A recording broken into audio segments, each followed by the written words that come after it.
Thanks for tuning back in again, everybody. Today we're going to be doing some beautiful beef short ribs, and we're going to be doing them on the new Akorn grill over there. This is going to be good. Looking forward to it.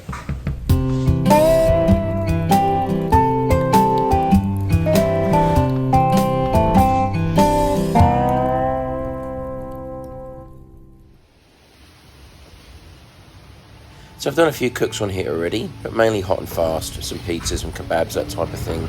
But for low and slow, you need to organise it a little bit differently. The manual recommends you do a pyramid type approach, but I want to do the snake approach, where you form the coals into a snake and you put the wood all around it there, so they hit and get the smokiness through the meat. First thing that I need to do is fire up the chimney. Not too many. I'm just going to form the head of the snake.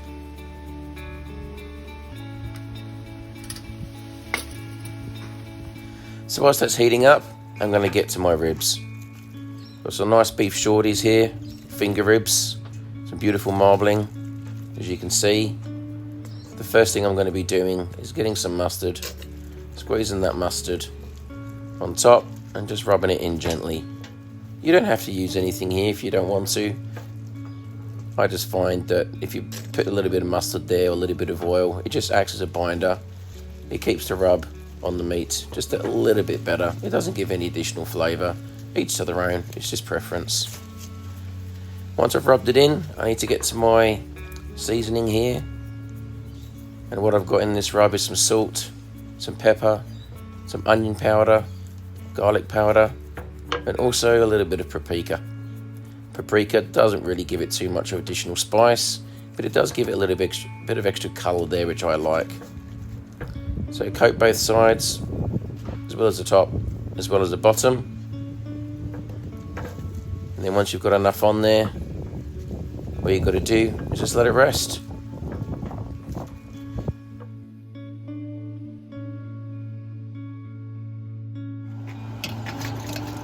So back to the akorn now. My coals are nice and hot, so I'm just going to form the head of the snake. I decided to put that just where the airflow is on the bottom damper. I just thought that you might get a little bit more airflow and just promote the airflow to keep that at the temperature that I want it to. Remember, this is my first low and slow smoke on this akorn, so I'm learning as I go here. I've done a lot of research and I decided to give this a go.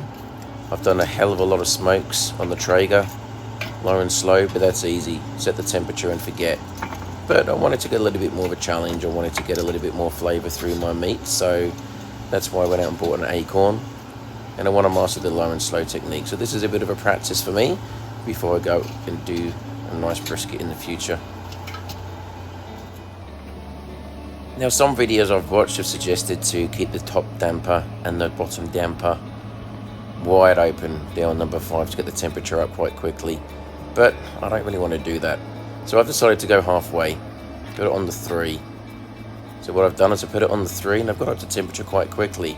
As soon as I hit 200 degrees, I want to cut it right back, put the top damper on 1, and then with the bottom damper here, I want to bring it down to below 1. So I've got that screw there. I just want to hit the edge, just so there's enough airflow, just a tiny hole there to try and regulate that temperature to keep it nice and low and slow. The last thing I want to do is get it too hot, because I'm never going to bring it down again. I'm happy where I am, so it's time to put the heat deflector on.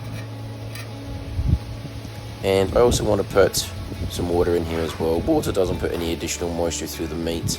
It's just going to help keep that temperature consistent at around that 225 to 240, which is what I'm aiming for.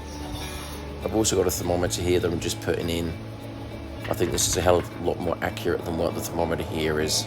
As you can see there, it's showing below 200, and this is pretty much 200 on my dot. So I trust this one a hell of a lot more than the akorn. Now that I'm comfortable, I'm hitting a consistent 220 to 240. It's time to get the ribs on. So right there in the middle, just above the water, I'm going to probe it just so I can keep my eyes on the temperature inside the meat there, and then close it up. I've set my thermometer here, so if it goes above 285 degrees, I'll get an alarm, and if I drop to below 180 degrees, I'll also get an alarm as well. So I just lost a little bit of heat through opening it up, but I'm good to go, ready to smoke. I've been super impressed so far. I'm about 2.5 to 3 hours into the smoke. I've been hitting 230, 240 the whole time, hasn't really moved.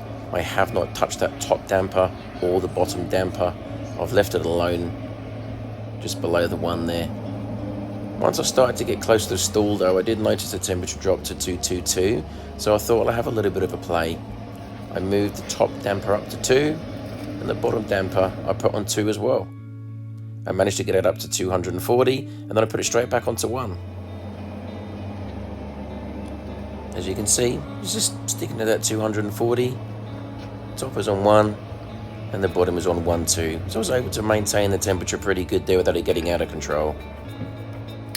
Now that I'm in the stall though, time to get the probe out, and I want to wrap these. They're looking pretty good. I have not opened this once, so this is the first look that I've had of these beef ribs. I wanted to shut the egg quickly, so now I can get a bit of a better look. As you can see, I'm getting a lovely little crust there. Just starting to pull back on the bone, but they're looking very nice. So to wrap these, what I'm going to be doing is pouring a little bit of beef stock into a foil boat. Now I decided to put a foil boat on the bottom there just to hold the mixture a little bit better. It's just some beef stock. I just want a tiny bit of moisture in with the ribs before I go ahead and wrap it in butcher's paper.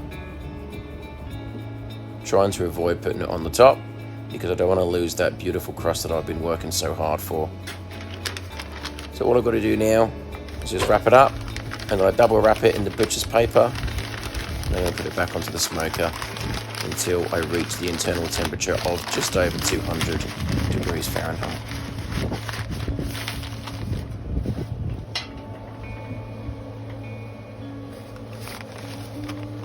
So straight back into the middle. I want to put my probe into the side, right into the meat there, so I can monitor how that's progressing.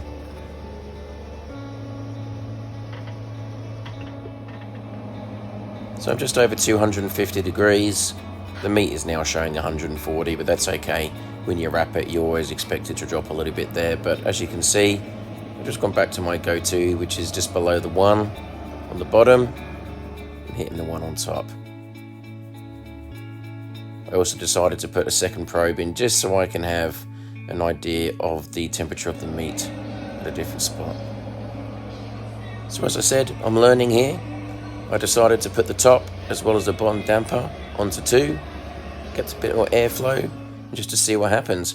And yes, it took a while to get to 300 degrees, but it certainly got there in about half an hour to 40 minutes. So I decided to cut it back just a little bit to see if I could bring it down.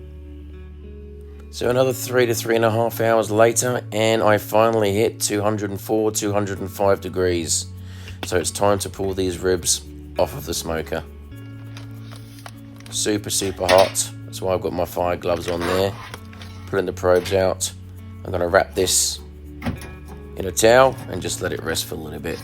I'm hungry, so I'm not going to give it a long enough rest, unfortunately. But if you can leave it for about an hour, the results will be much better. So this has taken me about 7 hours. I wanted to have a look at the snake. As you can see here, I've done pretty well. I've got to about 2/3 of the way through the smoke, so if I was doing a brisket for about 12 to 13 hours, probably a good amount of cold there.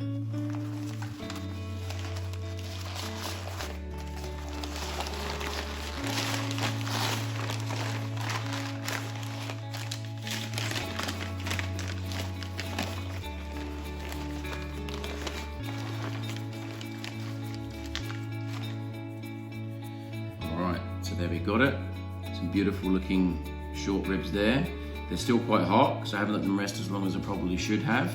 But let's see if I can get a taste here. See how they go.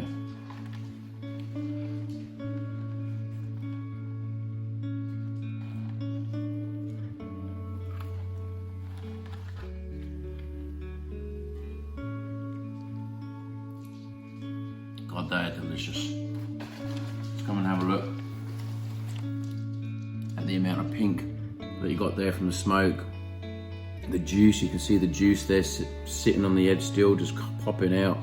The flavour is just absolutely outstanding.